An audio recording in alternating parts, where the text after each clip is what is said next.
네, 오늘 구약 산책 7강입니다. 타이틀은 여호와의 등불은 아직 꺼지지 아니하였으며 오늘 함께 살펴볼 텍스트는 열왕기서의 전반부가 될 것 같습니다. 오늘 강의의 배경이 되는 이 열왕기 상하라는 책은 실패한 왕들의 이야기라고 말씀드리고 싶습니다. 하나님 나라의 이제 구원 역사는 어떻게 또 누구를 통해서 시작되었나요? 어, 이 그림을 좀 보시면서 우리가 지금 어디에 있는지 어디까지 왔는지를 좀 생각해 보셨으면 좋겠습니다. 말씀드리지 않아도 창조의 사건이 있었고, 죄로 인해서 망가지는 사건이 있었고, 그 이후에 하나님은 하나님의 구원의 스토리를 진행시키기 위해서 굉장히 중요한 키맨들을 부르시고 세우셨었습니다. 아브라함 떠올리실 수 있고요.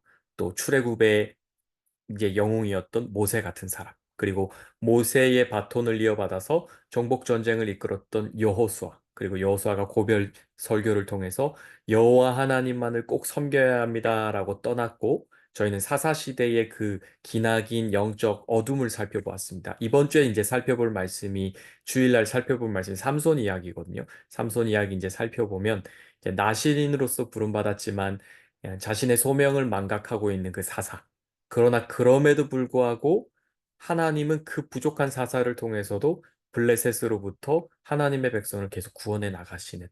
그러니까 인간의 편에서 보면 인간은 참 부족하고 흠이 많다라는 게 많이 발견되지만 또 항상 하나님 편에서 보면 그럼에도 불구하고 하나님은 그 부족한 지도자들을 통해서도 하나님의 백성들을 계속해서 보존해 나가시고 역사를 계속 진행해 나가신다라는 것을 이제 저희가 사사 시대까지 살펴볼 수 있었습니다. 그리고 보시면 이제 다윗이 등장하고 솔로몬이 등장하고 저 연대는 제가 이후에도 좀 강조하겠지만 되게 중요한 연대고 저건 암기해 두시면 좋은 연대예요. 북왕국이 망하는 때가 기원전 722년이고 남왕국이 망하는 타이밍이 이제 기원전 586년이다. 저거는 앞으로 성경 읽으실 때 그리고 구약 설교 들으실 때마다 저 두 연대는 굉장히 중요한 연대이기 때문에 알아두시면 좋고요.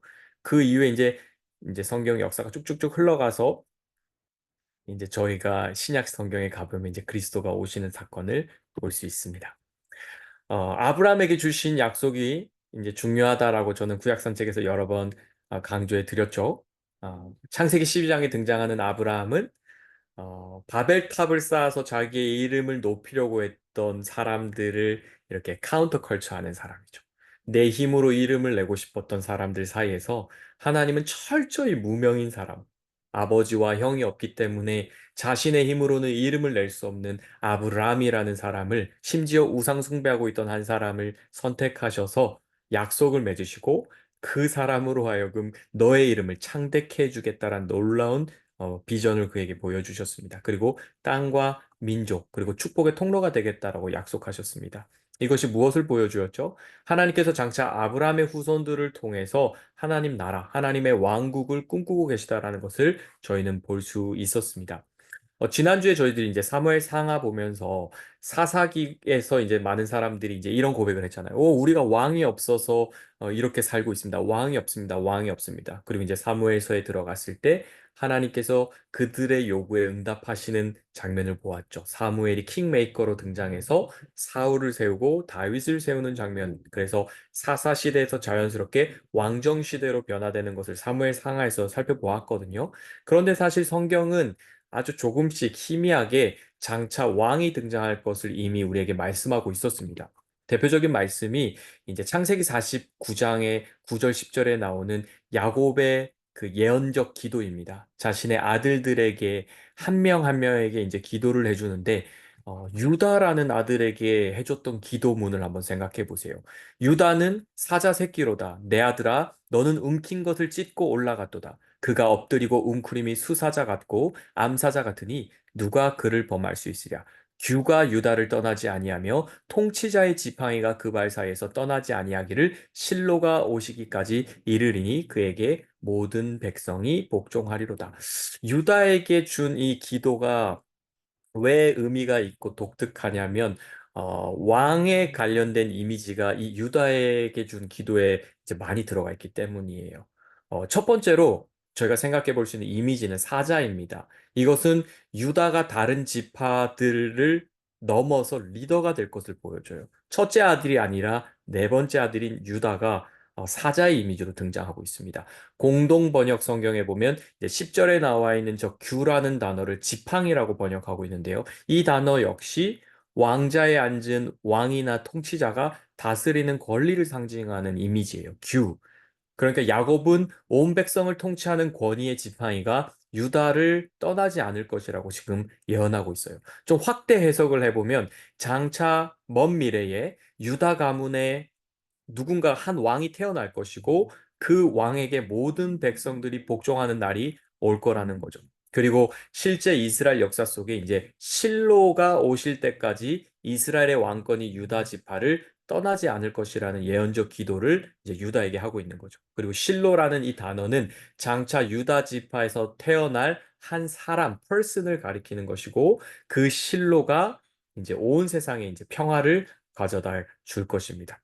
이제 이 역사가 쭉쭉쭉 흘러가는 거죠. 그리고 우리는 다윗이 이스라엘의 이제 통일 왕국의 왕이 되었을 때 이제 이스라엘 역사가 유다 지파 중심으로 진행된다라는 것을 확인할 수 있었습니다. 그리고 여러분 요한계시록 5장 5절 말씀에 가면 예수님의 이미지를 어떻게 표현하냐면 유다 지파의 사자로 묘사해요. 제가 한번 읽어볼게요. 요한계시록 5장 5절 말씀 보면 장로 중에 한 사람이 내게 말하되 울지 말라 유다 지파의 사자 다윗의 뿌리가 이겼으니 그 두루마리와 그 일곱인을 떼시리라 하더라. 그래서 이제 성경은 초반부에서부터 왕이 등장할 것이다라는 것을 조금씩 조금씩 우리에게 보여주고 있다라는 겁니다. 그렇다면 하나님께서 기대하시는 왕은 어떤 왕일까요? 저희가 이제 이스라엘 백성들이 왕을 요구하는 것이 과연 좋은 것이냐 나쁜 것이냐라고 했을 때 두 면이 다 있었지만 특별히 그 사무엘 상의 컨텍스트에서 그것은 부정적인 면이 되게 많았습니다. 왜냐하면 이스라엘 백성들이 왕을 요구하는 그 본심이 뭐였냐면 여호와 하나님 대신 눈에 보이는 왕을 찾는 것이었거든요. 그러니까 여호와를 버리는 행위가 왕을 구하는 거였어요. 그런데 그렇다면 하나님이 기대하시는 왕은 어떤 왕이냐? 이미 모세 설교를 통해서 하나님은 이런 왕이 하나님이 기대하시는 왕입니다라는 것을 보여주셨어요. 이게 이제 이상적인 왕입니다. 이 구절도 굉장히 중요한 구절이기 때문에 이제 알아두시면 좋아요. 신명기 17장 14절에서 20절을 왕의 규례라고 해요. 이스라엘의 왕은 이런 왕이 되어야 되는 거예요. 한번 보시면 내 하나님 15절 보시면 내 하나님 여호와께서 택하신 자를 내 위에 왕으로 세울 것이며 내 위에 왕을 세우려면 내 형제 중에서 한 사람을 할 것이요 내 형제 아닌 타국인을 내 위에 세우지 말라. 그러면서 이제 밑줄 그은 부분들을 제가 좀 강조하고 싶어요. 첫 번째로 이스라엘의 왕은 이방 왕과 달리 병마를 많이 두지 마라. 다르게 표현하면 군사력을 의지하는 왕이 되어서는 안 된다라는 거예요. 17절 보시면 그에게 아내를 많이 두어 그의 마음이 미혹되게 하지 말 것이며 그리고 자기를 위하여 은금을 많이 쌓지 말 것이라. 세상이 요구하는 왕이랑 완전히 다른 거예요. 세상의 왕은 권력을 가지는 왕이고요. 통치하는 왕이고요. 그리고 힘을 가져서 점점 자기의 힘으로 세상에 자기의 제국을 이제 건설하는 왕이 세상 왕이죠. 대표적인 사람이 출애굽기에 등장했던 바로 같은 사람이요. 피라미드 쌓고 스핑크스 쌓고 백성들 노역시키고 임금 주지 않고 착취하고 이것이 세상 나라의 제국의 이미지죠. 그러나 하나님이 기대하시는 왕은 하나님을 철저히 두려워하고 내가 왕이 아니라 내 위에 계신 진정한 왕이 누구인지를 인정하는 왕이 진짜 왕이라는 거죠. 19절 보시면 평생에 자기 옆에 말씀을 두고 읽으면서 그의 하나님 여호와 경외하기를 배우며 이 율법의 모든 말과 이 규례를 지켜 행할 것이라. 그러니까 하나님은 이스라엘의 왕을 내다보고 계신데 어떤 이상적인 왕을 내다보고 계시냐면 하나님의 마음에 합한 왕, 하나님을 존중할 줄 아는 왕. 자신의 그 본분을 알고 있는 왕. 그래서 이제 시편에 이런 시가 있거든요. 왕이신 나의 하나님, 내가 주를 높이며 내가 영원히 주를 찬양합니다. 이 시가 다윗의 시인데 이 시가 왜 위대할까요? 다윗이 왕으로서 살아가고 있지만 그는 하나님을 향해 자기가 하나님이 자신의 왕이라고 고백하기 때문에. 그러니까 왕이지만 진짜 왕이 누구인지를 알고 있었다라는 거죠. 이런 꿈이 하나님의 꿈이었기 때문에 저희가 이제 사울이나 다윗이나 솔로몬이나 앞으로 왕정 시대에 등장하는 왕을 이 기준을 가지고 이제 평가할 수 있는 거예요. 이게 왕의 평가 기준입니다. 좋은 왕이냐, 나쁜 왕이냐. 딱 보시면 사울이 이제 여기서 이제 빗나간 왕이라는 것을 이제 알 수 있죠.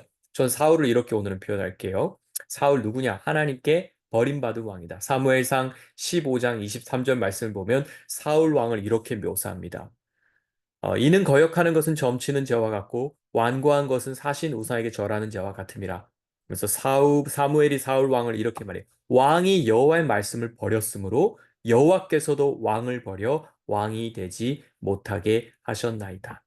그러니까 사울이 하나님의 말씀을 버렸을 때 하나님도 사울을 향한 그 손을 놓아버리시는 거죠. 그게 바로 사울이 이제 하나님께 버림받은 왕으로 등장하는 거죠. 그러나 이와는 정반대로 다윗은 어떤 왕으로 등장하냐면 하나님의 은혜 위에 붙들린 왕. 그가 실패하고 넘어지더라도 사무엘하 7장에 있는 그 다윗과 맺은 다윗 언약 때문에 이 다윗의 왕위는 유지되고 다윗의 후손들이 유다 지파가 계속해서 유지된다라는 거죠. 자, 하나님의 관심이 그렇다면 어디에 있느냐? 하나님의 관심은 자신이 세운 왕이 얼마나 전쟁을 잘하느냐, 얼마나 백성들에게 인기가 있냐 여기에 있지 않고 하나님의 관심은 딱 하나예요. 너는 내가 세운 왕이다. 너가 참된 왕이 되는 길은 하나다.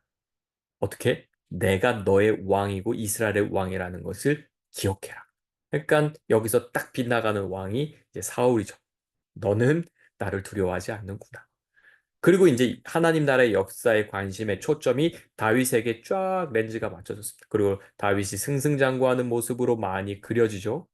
그러나 그럼에도 불구하고 다윗은 유다 지파에서 태어난 왕이어서 이제 여자의 후손 그리고 장차 오실 메시아의 계보를 잇는 왕으로 등장하지만 그럼에도 불구하고 다윗 그 이제 사무엘 하 12장 후반부에 보면 다윗이 우리가 기다리는 그 메시아가 아니라는 것을 다윗의 개인의 인생과 가정사를 통해서 보여주는 것입니다.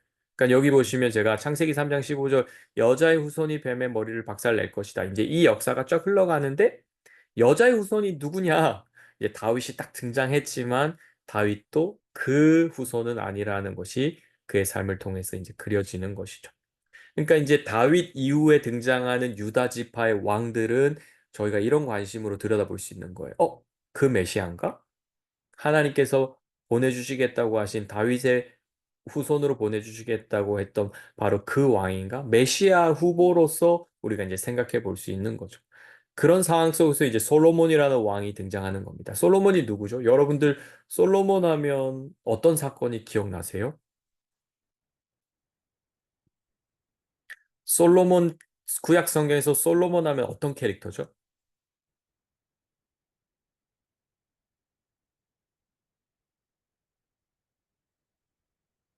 어떤 구약 선생님이 이렇게 표현하더라고요. 일론 머스크와 빌 게이츠와 워렌 버핏과 이걸 다 합친 캐릭터다.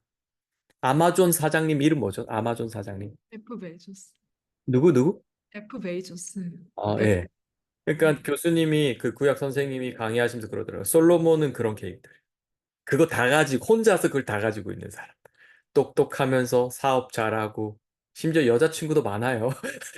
이거는 이제 안 좋은 거예요. 근데 이제 솔로몬이 참 겸손한 사람으로 출발해요. 그 이제 어렸을 때 중학교 때 그런 얘기 많이 들었죠. 솔로몬이 기도해서 하나님 앞에 이제 지혜를 받는데 그 지혜라는 단어의 되게 좋은 번역이 뭐냐면 듣는 마음이에요. 솔로몬이 하나님 앞에 뭘 구했냐? 지혜를 주세요라고 했을 때 그 지혜가 뭐냐면 하나님을 듣는 귀를 구한 거예요. 하나님, 제게 지혜가 필요해요. 똑똑하게 해주세요라고 기도한 게 아니라 하나님 당신께 귀 기울이면서 당신의 뜻을 알고 싶어요. 하나님이 거기에 감동해서 이제 부귀영화와 모든 걸 그에게 허락하신 거니까. 이제 두 여인이 한 아이를 두고 내 아이예요, 내 아이예요라고 배를 가르는 사건이 나와. 그러니까 그 사건이 나오잖아요. 근데 그 장면이 되게 뭐 주일학교 아이들에게나 어울릴 법한 이야기잖아요. 근데 그 이야기가 어떤 신학적 의미를 담고 있냐면 솔로몬에게 하나님이 주신 하늘로부터 온 지혜가 머물고 있다라는 것을 그 사건이 보여주는 거예요. 이 아이가 내 아이입니다. 이 아이가 내 아이입니다. 제가 이 아이의 엄마입니다 하는 그 사건 속에서 솔로몬이 하나님이 주신 인사이트가 있는 거죠. 그 순간 그냥 딱 지혜롭게 딱 판단할 수 있는 거예요. 칼을 가져가서 갈라라. 그러니까 그 사건을 통해서 솔로몬에게 하나님의 지혜가 머물고 있다라는 걸 이제 성경 저자가 보여주면서 솔로몬의 이제 그 탁월함을 보여주는 거예요. 그 이방 나라의 이제 스바 여왕 같은 사람이 솔로몬의 지혜의 소문을 듣고 와서 조공을 바치면서 얼마나 탁월한지를 막 듣고 가는 거죠. 그러니까 지혜의 왕으로서 등장하는 거죠. 예수 그리스도의 모델이라고 할 수 있어요. 예수 그리스도의 타입이라고 했어요. 왜냐하면 예수님이 신약 성경에 가면 자기를 뭐라고 소개하면 나는 솔로몬보다 더 나은 왕으로 자신을 소개하는 거예요. 완전한 지혜. 정말 순결하면서도 거룩하면서도 정말로 탁월한 지혜 이제 예수 그리스도가 이제 등장하는 거죠. 그러니까 그럼 솔로몬 보시면 솔로몬 괜찮아요. 굉장하고 여기 뭐 제가 아까 잠깐 설명했지만 누가 이제 진정한 여자죠? 솔로몬인가? 근데 솔로몬도 그렇게 하나님의 지혜를 받았지만 완전한 왕으로 그려지지 않는다라는 거예요. 이제 이스라엘의 황금 시대가 바로 솔로몬 왕의 통치기라고 보시면 돼요. 지도를 보시면 우선 다윗 시대에서부터 영토가 굉장히 확장이 되고요. 그리고 이제 이때가 전성기라는 그게 이제 어디에서 드러나냐면 백성들이 평안해요. 두려워하지 않고 살아요. 그리고 먹을 게 많습니다.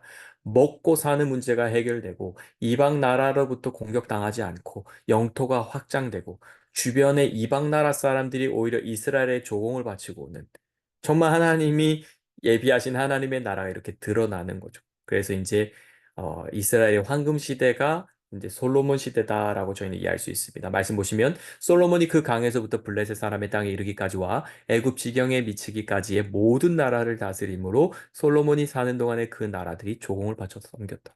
여러분 이스라엘 역사 속에 이런 때 있었습니까? 여기저기 눈치 보면서 여기 치고 여기 치고 그게 이제 11개의 역사거든요. 그러니까 눈치 게임하고 정치 싸움 하는 겁니다. 이집트에 빌붙어야 되나 아수르에 빌붙어야 되나 바벨론에 빌붙어야 되나 정치가 시작되는 거죠. 그러나 적어도 솔로몬 시대의 그 전성기는 굉장히 평안하고 부요하고 그리고 이제 성경이 그렇게 묘사하고 있지 않지만 하나님과의 관계가 좋은 거죠. 제가 말씀드렸잖아요. 하나님과의 관계에 달려 있다고. 이 나라의 번성은. 그 왕상 8장 56절에도 보시면 여호와를 찬송할지로다 그가 말씀하신 대로 그의 백성 이스라엘에게 태평을 주셨으니 평안을 주셨으니 그 종 모세를 통하여 물은 말씀하신 그 모든 좋은 약속이 하나도 이루어지지 아니함이 없도다. 말씀하셨고 그 말씀이 성취되고 있습니다. 성경이 이렇게 보여주는 거예요. 그래서 솔로몬의 통치 시기를 어떻게 보아야 되냐?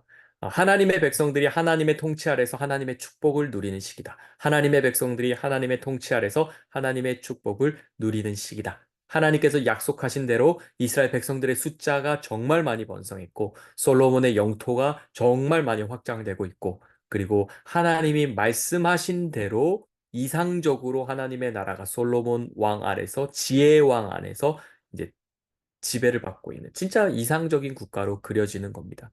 그래서 여기 그래프를 좀 보시면 에덴 동산 그다음 죄로 인해서 타락하고 언약을 맺죠. 저 언약이 누구와 맺은 언약일까요? 이제 맞추셔야 돼요.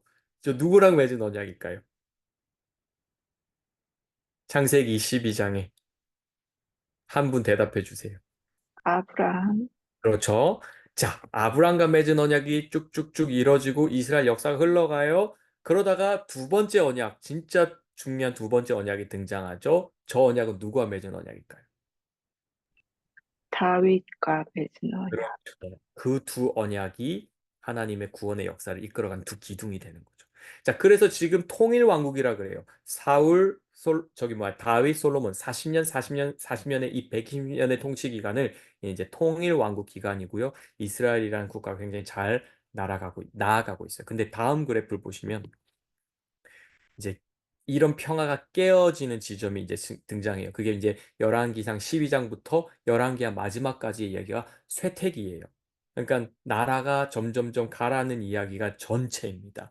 아주 간간히 훌륭한 왕이 등장하지만 요시아 같은 왕이 등장하지만 히스기야 같은 왕이 등장하지만 그들의 종교 개혁도 턱없이 부족하다라는 것을 이제 우리가 보게 될 겁니다. 요약하시면 불순종과 분리의 시대고 세락의 시대예요. 자, 솔로몬이 죄를 범하고 어떤 일이 벌어지냐면 왕국이 두 개로 쪼개집니다. 원래는 통일 왕국이었는데 북쪽 이스라엘이라는 국가가 이제 나눠지게 되고 10개 지파가 북쪽에 속하게 되고 이제 남쪽 유다와 베냐민 지파 두 지파를 중심으로 해서 남왕국 유다의 역사가 이제 흘러가게 되는 거죠. 자, 상식적으로 퀴즈 하나 드리겠습니다. 북왕국 이스라엘, 남왕국 유다 전부 하나님 나라 백성입니다. 그러나 성경 전체 관점에서, 그리고 구약 산책의 관점에서, 그리고 하나님의 편에서 두 북왕국 이스라엘과 남왕국 유다 중에 하나님의 관심이 어디에 또 쏠려 있을까요?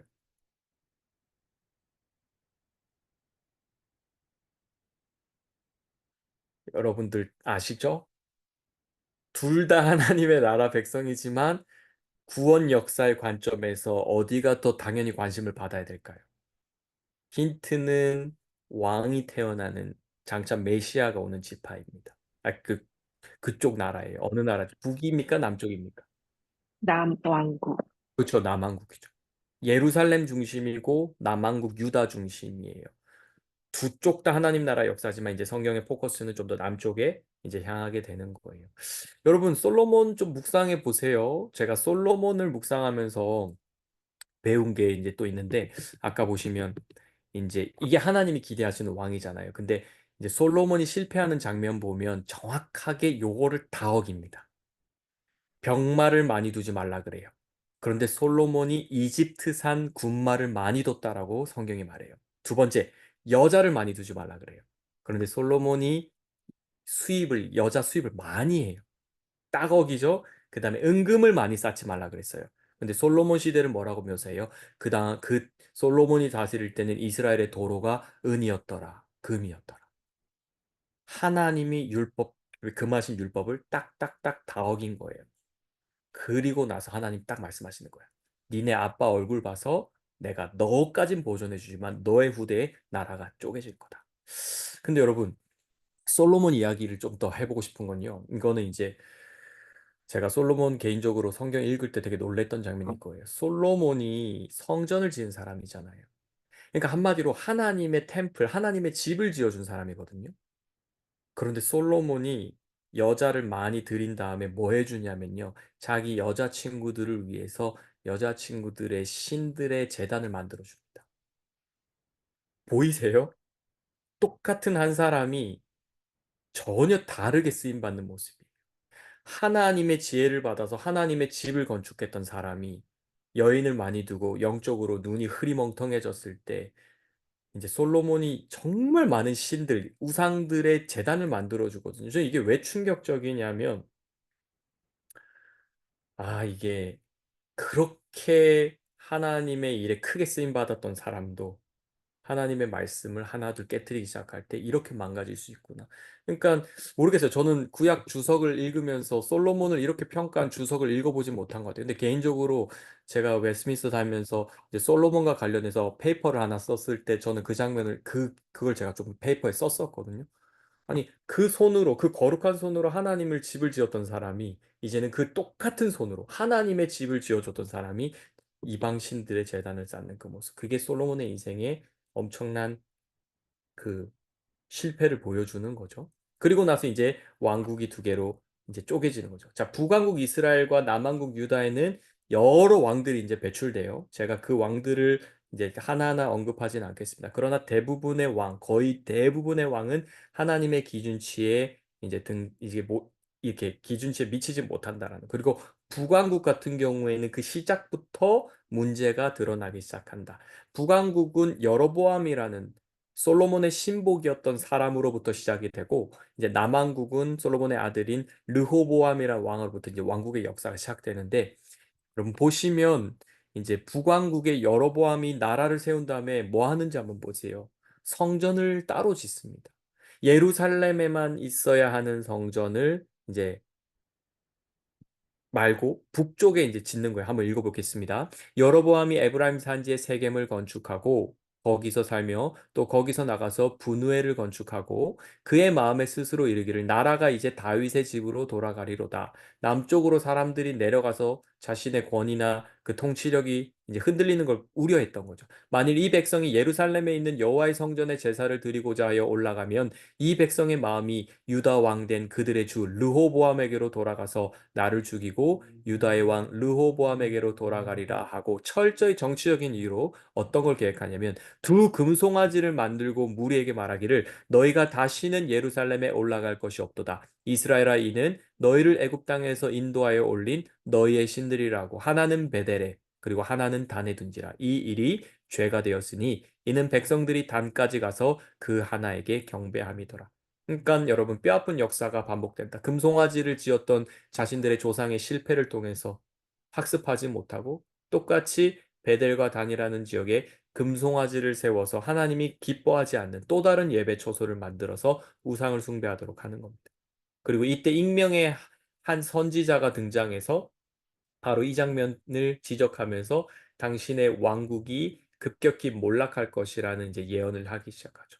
여러분, 여로보암의 죄의 아주 유니크한 지점이 뭐냐면 자신만 죄를 지은 것이 아니라 자신의 죄로 말미암아 수많은 북이스라엘 사람들을 하나님에게서부터 돌아서게 했다라는 게 가장 큰 죄예요. 그러니까 여러분, 죄가 여러 성격의 죄가 있는데 나만 죄 짓는 것이 아니라 모두가 죄를 범하게 하는 길을 내는 그런 죄도 있잖아요. 근데 여로보암이 바로 그것이죠. 그래서 북이스라엘의 역사는 200년이 지나서 기원전 722년에 아수르에 의해서 멸망하게 된다. 자, 그렇다면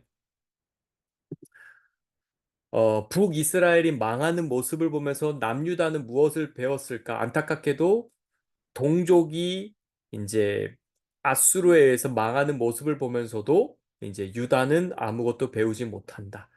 유다의 그 뻔뻔함의 그 기저에는 여러분 뭐가 하나가 깔려 있냐면 성전에 대한 잘못된 신앙이 깔려 있어요. 성전에 대한 잘못된 신앙. 이게 무슨 말이냐면 일명 성전 신앙이라고 할 수 있겠죠. 아, 예루살렘에는 성전이 있으니까 성전이 있다라는 것 이꼴 하나님이 임재하고 계시니까 하나님이 이곳에 계시니까 우리는 절대 망하지 않을 거야. 그러니까 성전이 우상이 돼버린 거예요. 마치 하나님의 법궤를 우상으로 삼아서 전쟁에 나가려고 했던 그 사울처럼 이제는 템플만 있으면 돼. 저 건물, 저 빌딩이 있으니까 우리는 이방 나라로부터 절대로 망하지 않을 거야. 그러니까 여러분, 에스겔 선지서 같은 거 읽어보면요. 여호와의 영이 성전에서부터 떠나는 이야기로부터 시작해요. 하나님이 거기 더 이상 안 계신 거예요. 너무나 부패하고 하나님의 언약을 반복적으로 깨트리니까 하나님이 그곳에 임재를 안 하시는 거죠. 근데 이제 남한국은 성전만 보유하고 있을 뿐 그들의 일상이 완전히 무너져 있습니다. 그리고 왕들과 백성들이 하나님을 떠나서 지금 온갖 다른 신들을 찾아 헤매면서 살아가고 있죠. 요약을 해보면 요시아라는 왕이 등장했을 때만 잠깐 영적인 부흥을 경험하게 됩니다. 남유다의 16번째 왕이고 유다가 멸망하기 전 유다 왕국의 영적인 부흥을 이끌었던 왕입니다. 그러나 이 부흥 역시 오랫동안 지속하지 못한다. 그러니까 여러분 제가 신명기 때 이 부분을 자세히 다루지 못했는데 이 지금 이스라엘 백성들이 살고 있는 이 땅은 여러분 그냥 오늘 우리가 살고 있는 이 미국 땅처럼 생각하시면 안 돼요. 구약 성경에 등장하는 이 이스라엘 땅은 하나님의 나라를 상징적으로 담고 있고 실제로 하나님의 말씀에 의해서 작동하는 시스템이 작동하는 그런 땅이에요. 그래서 제가 왜 이 말씀을 드리냐면 하나님의 언약에 신실하지 못하면 그 땅이 그 백성들을 토해내요. 그래서 여러분 구약 성경 읽으실 때 이런 표현을 좀 보시게 될 거예요. 땅이 오염되고 있다. 땅이 오염되고 있다. 그러니까 이 땅은 오염시켜야 될 땅이 아니라 거룩하게 보존해야 되는 땅인 거예요. 안식일을 철저히 지켜야 되고 안식년을 철저히 지켜야 되고 희년을 철저히 지켜야 되는 이유가 이 땅에 열매를 맺고 또 씨앗을 뿌리고 하는 이 모든 일도 하나님과의 관계에 달려 있거든요. 그런데 북과 남쪽의 이스라엘이 추방당했다라는 것은 더 이상 거룩한 땅이 그 부정한 백성들을 품고 있을 수가 없는 거예요. 한마디로 자격 상실. 하나님의 백성들이 그 땅에서 살 수 있는 자격이 없는 거죠. 잠깐만요. 한 분이 오셨습니다.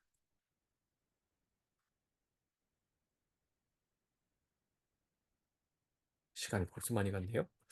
자, 그래서 이제 이 시가 시편 137편이 어떤 시냐면 바벨론 포로로 유배되었을 때 이제 쓰여진 시로 알려져 있어요. 시편 137편은 바벨론으로 끌려갔을 때 이제 시예요. 한번 그림을 그려보세요. 하나님의 성전을 가지고 있었고 율법도 가지고 있었고 한때 그렇게 다윗과 솔로몬이라는 훌륭한 왕을 가지고 있었지만 결국은 또 쫓겨난 포로 포로가 되어 또 쫓겨난 사람들의 이제 현실이 바로 이 시에 담겨져 있는 거죠. 이 시대에 이제 등장하는 사람들 그리고 성경이 다니엘, 에스겔, 예레미야, 에스라, 느헤미야와 같은 사람들이에요.